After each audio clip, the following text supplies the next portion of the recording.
We'll now continue with section 1.3 and discuss techniques for factoring. We're going to begin with a method called the greatest common factor method, which will allow us to factor polynomials. Our example asks us to use the greatest common factor method to factor the following polynomials. Part A is 12x to the fifth minus 4x squared plus 8x cubed z to the third. The greatest common factor method involves looking for the greatest common factor between your three terms and pulling that to the front before you attempt to factor the remaining polynomial. For example, in our terms, we notice that all three terms have a greatest common factor of 4. That 4 divides evenly into 12, 4 divides evenly into 4, 4 divides evenly into 8. And so we can definitely pull a 4 to the front. Let's look at our variables. Each of the variables has an x, and not only that, it actually has two x's in common. This one has 5 x's, this one has 2 x's, this one has 3 x's. So the greatest common factor would be an x squared. That's the biggest number of x's that is common to all three terms. So what I'm going to do is factor a 4x squared out of the polynomial. So if I take a 4x squared out of a 12x to the fifth, we need to be asking ourselves, what times 4x squared would make 12x to the fifth? We know that 4 times 3 makes 12. And if we have 2 x's on the outside, we need 3 x's on the inside to make a total of 5. For our second term, 4x squared times what to make 4x squared? That's going to need to just simply be a 1. And then 4x squared times what to make 8x cubed z cubed? Well, we know that 4 times 2 makes the 8. We have 2 x's on the outside, so we'll need 1 more on the inside to make x cubed. And we need z to the third. And that's the end of our factoring, because what we're left with inside does not factor any further. And so our final answer here would be 4x squared times the quantity 3x cubed minus 1 plus 2x z to the third. Let's look at part B.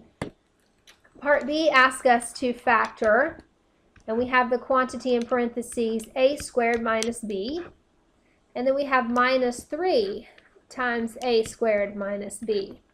Now the thing to remember here is that there is a coefficient sitting in front of this first parenthesis, that we have a 1 that actually sits in front there. So if we look at our two terms, this being the first one and this being the second one, what is common to those two terms? What can be pulled out as a greatest common factor? The two terms have in common an a squared minus b. And so I'm going to factor that to the front.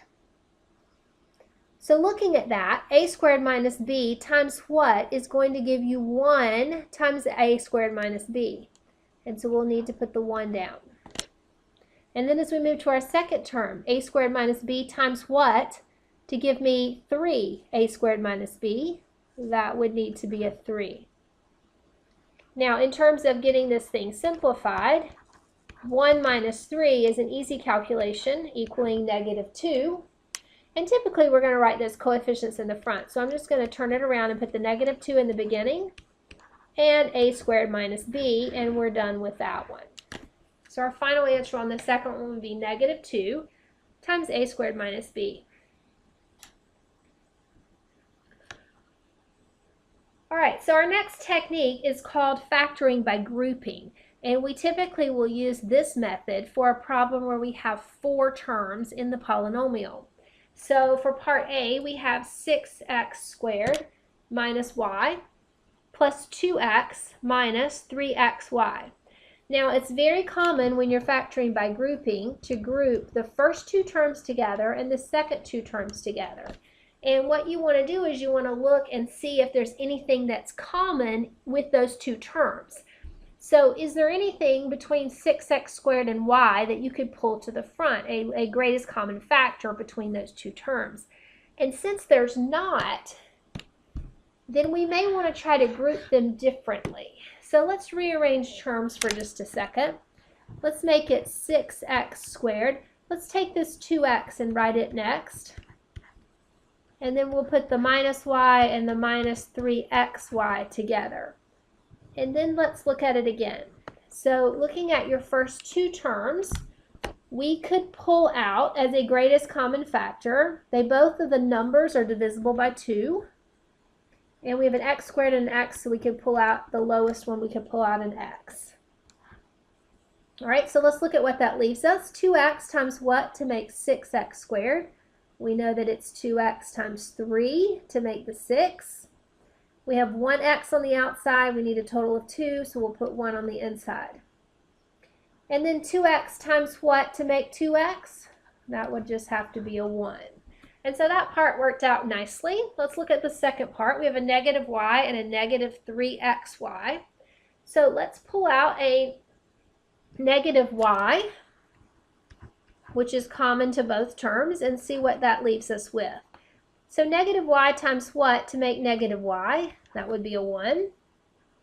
Negative y times what to make negative 3xy? So that would be a plus 3x.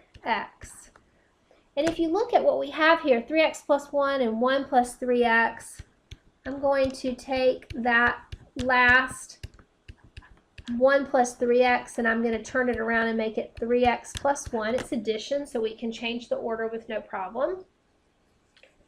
Okay, so looking at what we have now, we have two terms, and we want to see again if there's anything common that can be pulled to the front. So as I'm looking at this term and this term, do the terms have anything in common? Well, they both have a 3x plus 1. So let's take that 3x plus 1 and let's factor it to the front.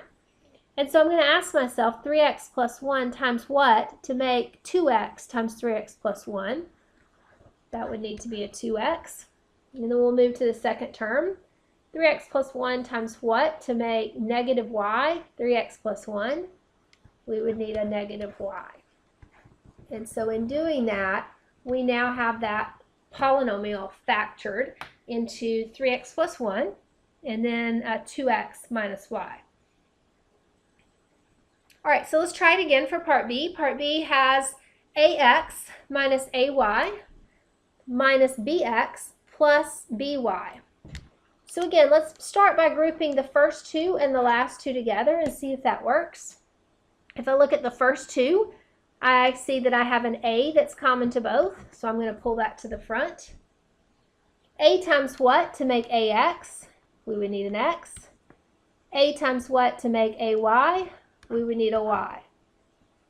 Looking at my second set of terms, I noticed that I could pull out a negative b. Negative b times what to make negative bx? We would need an x.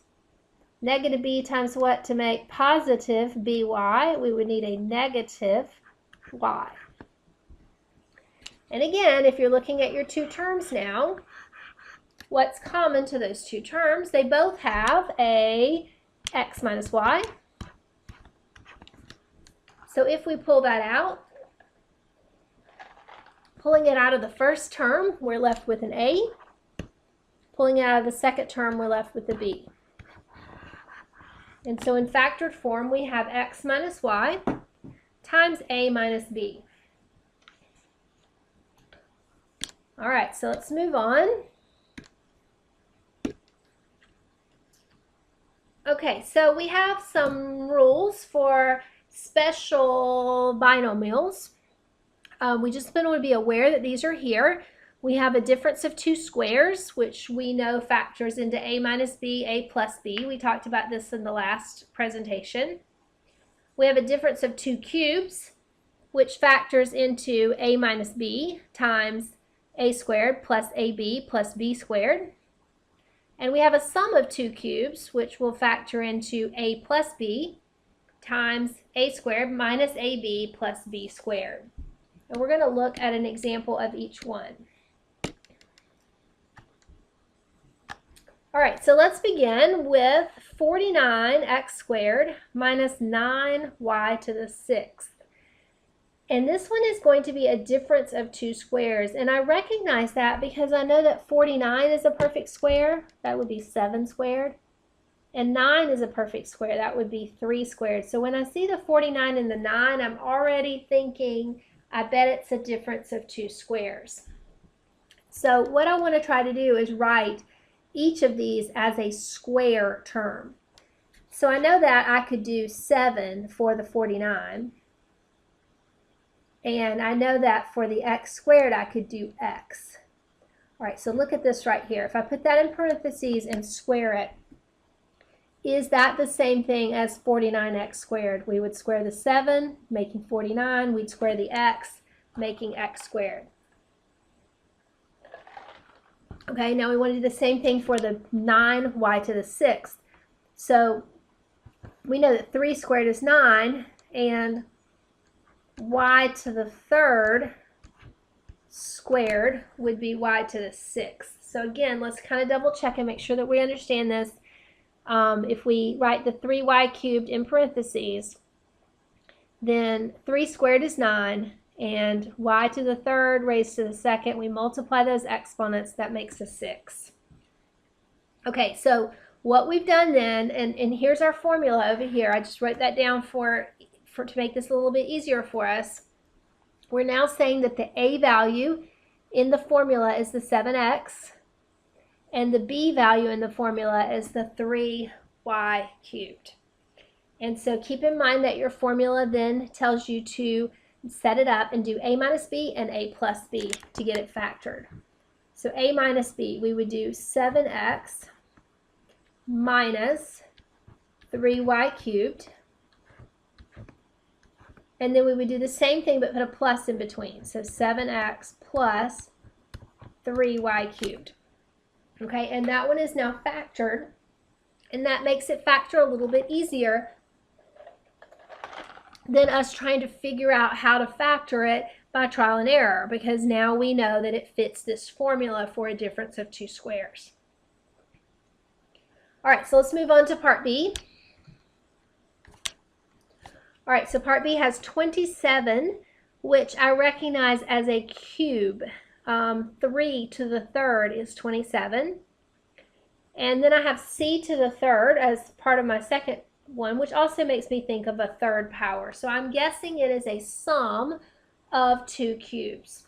So we have 27, a to the 6th, b to the 12th, plus c to the 3rd. And we want to do the same thing. We want to try to write those cube functions down. So I want to write it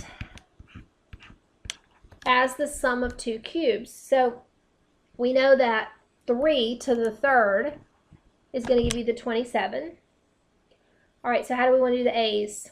We know that a to the 2nd, because 2 times 3 would make the 6 that we need. And b to the, what times 3 is going to make 12? That would be the 4th. All right, and then this one's just going to be a c to the 1st, because 1 times 3 is going to be 3. All right, so again, here's your formula over here. The a is the 3a squared b to the 4th, and the b is the c. And so we're just going to plug into that formula, and then we have it factored. So the formula says do a plus b. So we'll do 3a squared b to the 4th plus c, and that's the first part. All right, then we're going to do a squared. So we're going to do this a term, 3a squared b to the 4th, and we need to square that, which we'll work on in just a minute, minus a times b, so that's going to be 3a squared b to the 4th times c, plus b squared, so that's going to be the c term squared.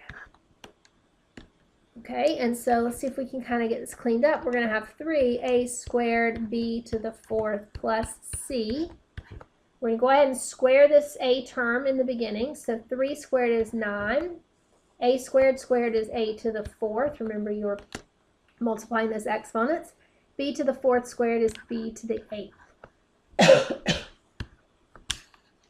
And the rest of it, minus 3a squared b to the 4th c plus c squared, is going to stay as it is.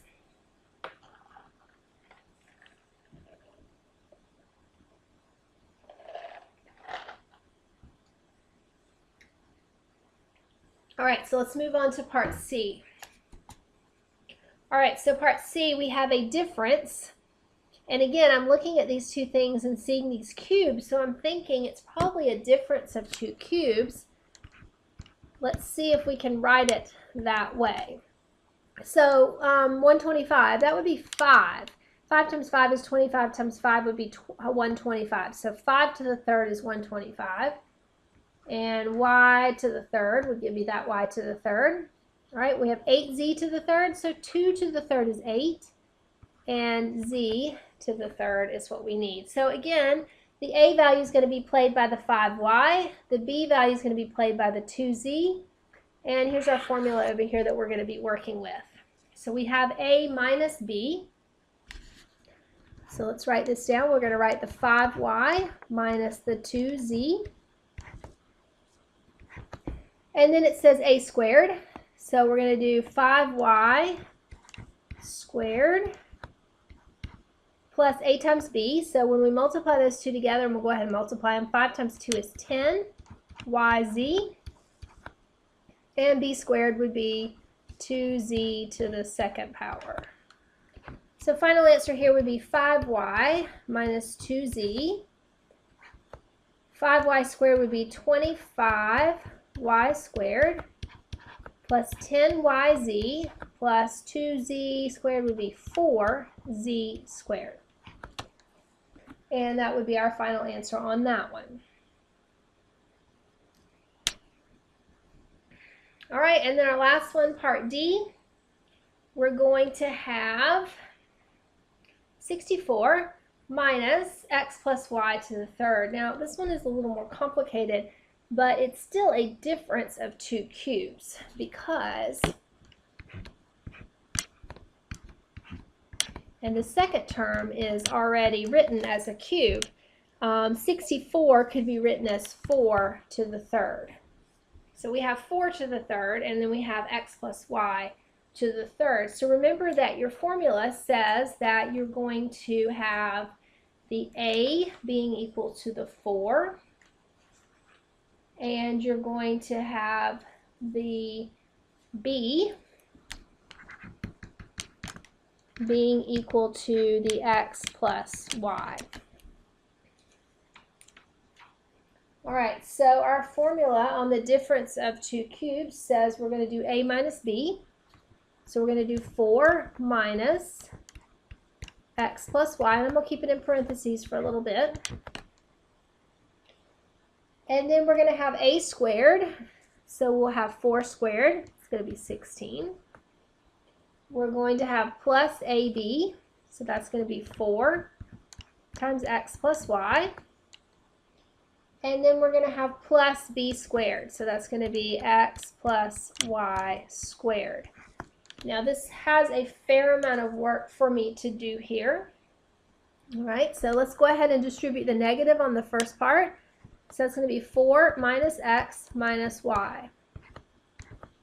And then we're going to have 16 plus, I'm going to distribute the 4x plus 4y. All right, and then I'm going to FOIL method the x plus y. So you may need to come over here somewhere and write it out. So first times first is going to give me x squared. Outside is going to give me xy. Inside is going to give me another xy, so it's going to be 2xy. And the last, y times y, will be y squared. All right, and so we'll look and see if we can combine anything, but I don't think we can. And I think that we are going to be done with this one at this point as well. Now, the only other thing that we need to discuss in this section is going to be actually factoring to a polynomial, trinomial. That means that we're going to do the traditional factoring where we have a double set of parentheses and we're going to try to factor this. So it's kind of like doing a FOIL method in reverse. You know that whatever you put here and here, those are your first two terms, they have to make an x squared. So there's only one way to do that. It has to be x times x.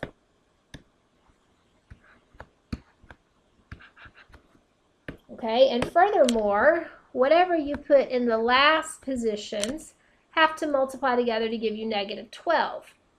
So you could do 6 times 2, or you could do 3 times 4, or you could do 12 times 1. You want to do a set of numbers that are going to somehow combine to make this middle term of 1. So 6 and 2 won't work because if you add them together you get 8. If you subtract them you get 4, but you never get 1. 12 and 1 won't work. You add them together you get 13. You subtract them you get 11. But 4 and 3 will work because if you subtract 4 and 3 you get the 1 that you're shooting for. So I know that one of these is going to be 4 and one of them is going to be 3. And now I just need to get my signs correct. So we want it to be a positive 1. So let's think about those middle terms. We have the outside terms being 3x and the inside terms being 4x. And we need them to combine to give me a positive 1x. So I need that bigger term to be positive and the smaller term to be negative. So a negative on the 3 and a positive on the 4. Now it is a good idea, especially if this is an area where you may not be incredibly strong, it is a good idea for you to check it by doing your FOIL method and make sure that it is correct. First times first would give you x squared. Outside would give you negative 3x. Inside gives you 4x. And then the last terms would give you 4 times negative 3 would be negative 12. And just make sure that when you combine those middle terms that you get what you started with. All right, let's try another one. 6x squared minus x minus 12. Now this is a little more difficult because we have some different options for the first terms. So we can either do 6 times 1 to make the 6, or we can do 3 times 2. And there really is no way to necessarily know which way to do it short of a little bit of trial and error. So I might try the 3x and the 2x, and I may have to come back in a minute and change it to the 6 and the 1. All right, so let's look at the 12. For the 12, we know that we could do 12 and 1, we could do 3 and 4, we could do 6 times 2. All right, and so let's see if we can figure out what we need to do here. And again, there's not any great way to figure it out other than just sort of trial and error.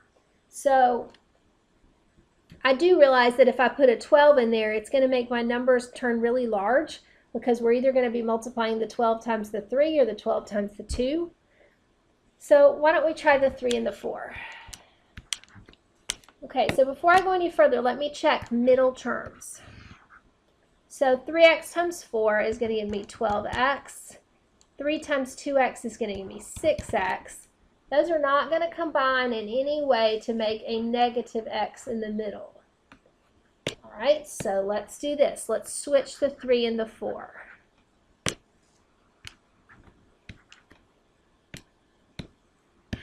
All right, let's try it now. So outside would be 3 times 3 would be 9x. Inside 4 times 2 would be 8x. Now that would make a 1 if we subtract. So I think that we're good with that. We just need to nail down what our signs are going to look like. We need the 9x to be negative so that it carries that larger sign. And the 8x will be positive. So where does the 9x come from? It comes from the 3x times the 3. We need that to be negative. And the other one to be positive. Now again, check it to be sure that you have this right.